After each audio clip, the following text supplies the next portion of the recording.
It is 2 in the morning. It is 31 below zero outside. I know this because I checked the thermometer nailed to the porch post before I went to bed. The wind is coming off the ridge at about 25 miles per hour, which puts the wind chill somewhere around 55 below. At that temperature, exposed skin gets frostbite in under 5 minutes. A glass of water left on the porch will freeze solid in 20 minutes. The trees outside are cracking. That is a sound you never forget. When it gets cold enough, the sap inside a living tree freezes and expands, and the trunk splits with a sound like a rifle shot. That is what 31 below sounds like. Rifle shots in the dark every few minutes, all night long. And I am lying inside my cabin on a wooden platform next to a stone fireplace, and I am warm. Not surviving, not enduring, warm, genuinely comfortable. My body temperature is stable. My feet are not cold. My hands are not cold. I am going to fall back asleep in about 3 minutes, and I will stay asleep until dawn. There is no heater running. There is no electric blanket. There is no propane furnace kicking on in the basement. The fire in my fireplace went out over an hour ago. There is nothing burning right now, nothing plugged in, nothing running, and I am warm. I want to explain to you exactly how that is possible, because everything I am about to tell you contradicts what the heating industry has spent 80 years drilling into your head. Stay with me until the end, because the last technique I am going to describe is something I have never heard mentioned on any survival channel, any homesteading forum, or in any book about off-grid living. And it is the single reason I have slept through 21 Montana winters without a single night of being cold. Let me start with what most people get wrong about heat. The modern understanding of staying warm is based entirely on one idea: generate heat and trap it. That is the whole model. You burn fuel in a furnace. The furnace heats air.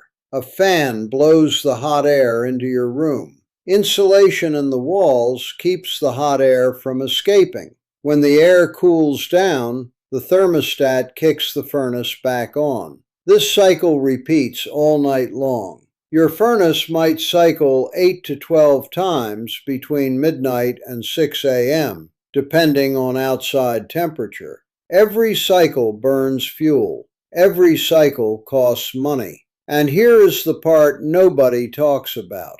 Every cycle fails a little because hot air rises. It pools at the ceiling. The floor stays cold. The walls stay cold. Your body radiates heat outward toward those cold surfaces, and you feel cold even when the thermostat says 70 degrees. This is why you can stand in a heated house in January and still feel a chill. The air temperature is 70, but the surface temperature of the walls and floor is 45 or 50. Your body does not feel air temperature. Your body feels the average of air temperature and surface temperature. This is called mean radiant temperature, and it is the single most important concept in thermal comfort that the heating industry has never once explained to you. Because if you understood it, you would stop buying their furnaces and start building what I built.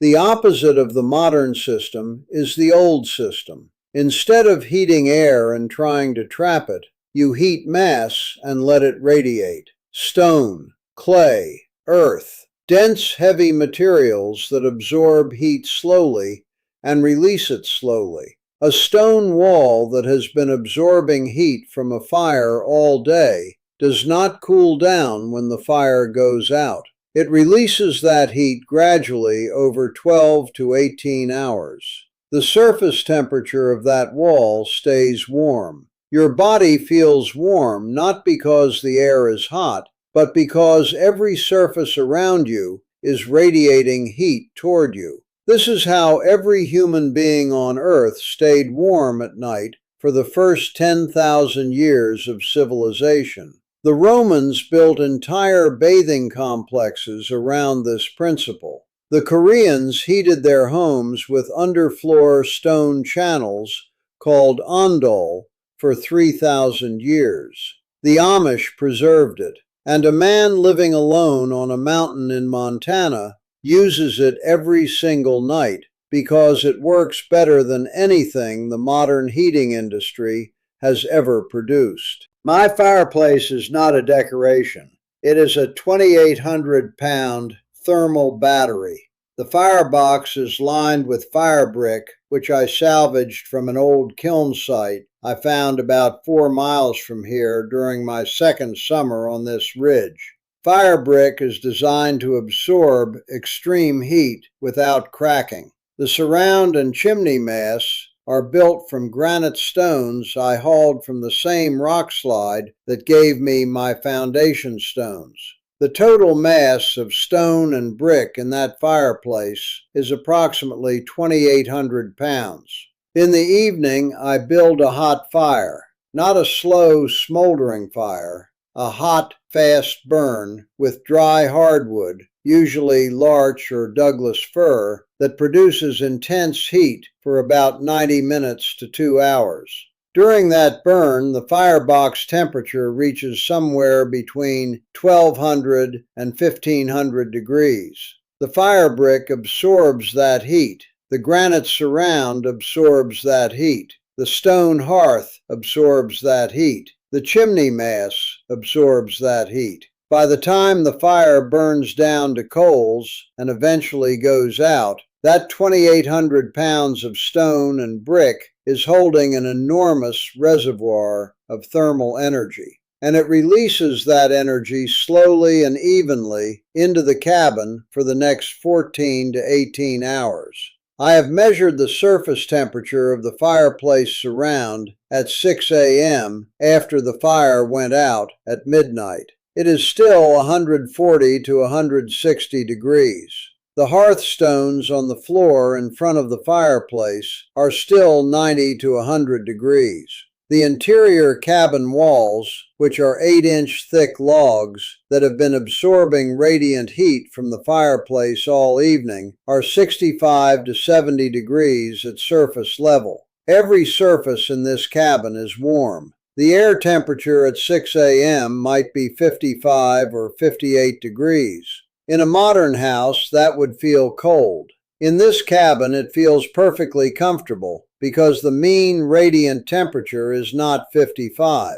It is the average of the 55-degree air and the 70-degree walls and the 95-degree hearth and the 150-degree fireplace surround. My body is being bathed in radiant heat from every direction. I am warm at 55 degrees in a way that most people are not warm at 72 degrees in their insulated modern homes with the furnace running. Now, let me talk about the sleeping platform, because this is where most people who attempt off-grid living make their biggest mistake.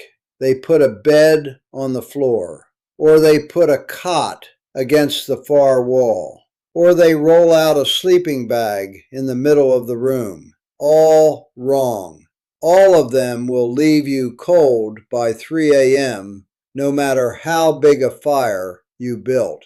My sleeping platform is a simple wooden frame about 18 inches off the floor, built directly against the fireplace wall. The back of the platform is literally touching the stone. This is not a coincidence. It is the entire design. That stone wall behind my back is radiating stored heat all night long, directly into the platform and directly into my body. The platform is raised 18 inches because heat stratifies. The warmest air in the room is not at the ceiling. That is a myth. The warmest zone in a room heated by radiant mass is in a band between about 12 and 36 inches above the floor. Below 12 inches, the floor is still the coldest surface. Above 36 inches, the heat becomes less concentrated because it disperses. Between 12 and 36 inches, the radiant energy from the hearth, the floor stones, and the lower portion of the fireplace surround converges. That is where I sleep, in the thermal sweet spot. On top of the platform, I do not use blankets. I have not owned a blanket since I moved up here. I use animal furs. Specifically, I use elk hide with the hair on, brain tanned to keep it soft, layered over a base of dried grass and moss that acts as a mattress and an insulating layer. I sleep under 2 elk hides. The insulating properties of animal fur are not comparable to any manufactured blanket or sleeping bag at any price point. A study published by the University of Alberta in 2014 tested the thermal resistance of various natural and synthetic insulating materials. Tanned elk hide with intact hair measured an R value of 6.2 per inch of thickness. The best synthetic sleeping bag insulation on the market, Primaloft Gold, measured 3.8 per inch. Merino wool measured 3.5. Goose down measured 4.5 under optimal conditions, but dropped to 1.2 when exposed to any moisture. Elk fur maintains its R value when damp because the hollow hair shafts trap air regardless of surface moisture. This is why elk survive at 40 below in the open. Their fur is the most effective personal insulation in the Northern Hemisphere, and it is available to anyone willing to hunt and tan a hide. Brain tanning is the process I use. You take the brain of the animal, which contains natural lecithin oils, dissolve it in warm water, and work the solution into the raw, scraped hide repeatedly over 2 or 3 days. The oils penetrate the collagen fibers and prevent them from bonding to each other as the hide dries. The result is leather that stays soft and flexible indefinitely. A brain-tanned elk hide I made in 2009 is still as soft as the day I finished it. Factory-tanned leather uses chromium salts, a known carcinogen, and produces leather that stiffens and cracks within a few years. The old way is better. It has always been better. The tanning industry switched to chromium because it is faster and cheaper, not because it produces a superior product. Now here is the thing I have never heard anyone talk about. The technique that changed everything for me during my second winter on this ridge, when I was still figuring out how to sleep through the night without waking up shivering at 4 a.m. It has to do with the floor under the sleeping platform and what happens when you understand that heat does not just travel up, it travels in every direction. In my first winter, I slept on a platform against the fireplace wall, and I was warm on my back where the stone radiated heat into me, and warm on top where the elk furs insulated me. But I was cold underneath. The platform was an open wooden frame with air circulating below it. Cold air, The coldest air in the room sinks and pools at floor level, and that cold air was rising through the gaps in the platform boards and pulling heat out of my body from below. I was losing heat downward faster than the fireplace could replace it from behind. The solution came from a book I never expected to find in Montana. I was in the one used bookstore in the valley town where I buy flour and salt a few times a year. On a shelf in the back, I found a water-damaged copy of a book published in 1953 about traditional Korean house construction. The book described the Undol system in detail, a network of stone channels built under the floor connected to an exterior firebox. You build a fire outside. The hot smoke and gases travel through the channels under the floor, heating the stone above. The floor becomes a radiant heating surface. Koreans have slept on heated stone floors for over 3,000 years. The system is so fundamental to Korean culture that the word Undol has no direct English translation. It simply means warm stone. I could not build a full Undol under my cabin. The cabin was already standing, and I was not about to tear up the floor in the middle of January. But I could apply the principle to the sleeping platform. I dismantled the open frame platform and rebuilt it as a closed box structure. I lined the bottom with flat stones I hauled from the creek, each stone about 2 inches thick. On top of the stones, I placed a layer of sand about 1 inch deep. On top of the sand, I placed the wooden sleeping surface. Then I cut a small opening in the side of the platform box facing the fireplace, and another small opening on the opposite side as an exhaust. The heat from the fireplace hearth enters the stone chamber under my sleeping platform, heats the stones, and the warm air exits the far side.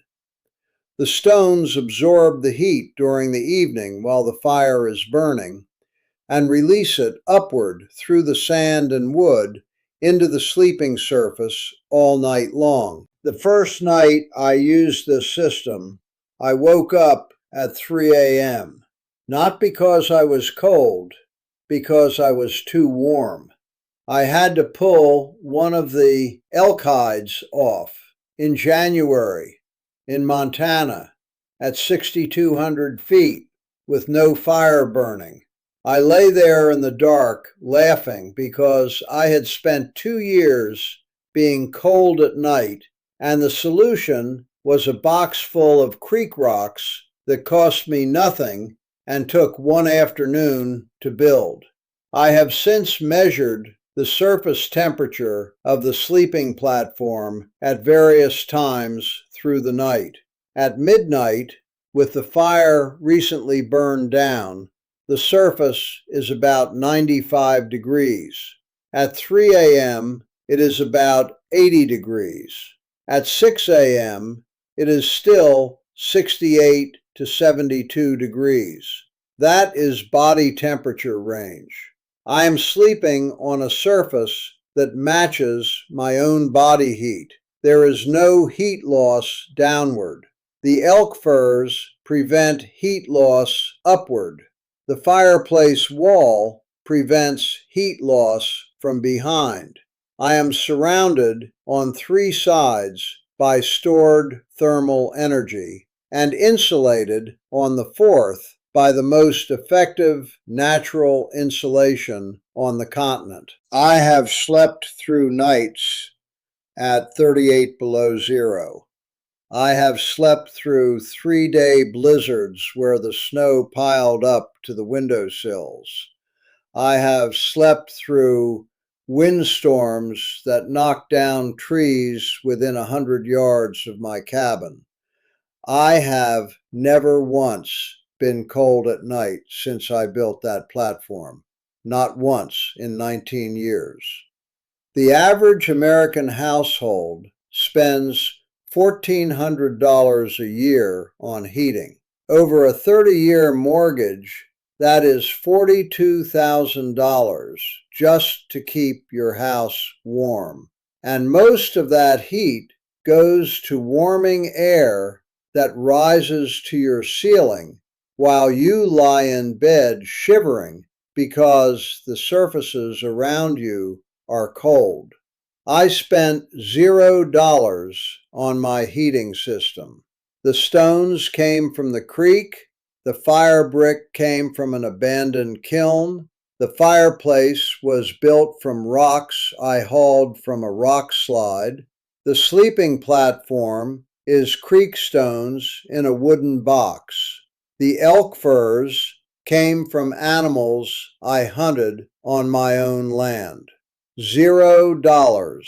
21 years. I have never been cold. The heating industry is worth $128 billion a year in the United States. Furnaces, heat pumps, ductwork, thermostats, insulation, fuel delivery, maintenance contracts, emergency repair calls at 2 a.m. when the system breaks down in February.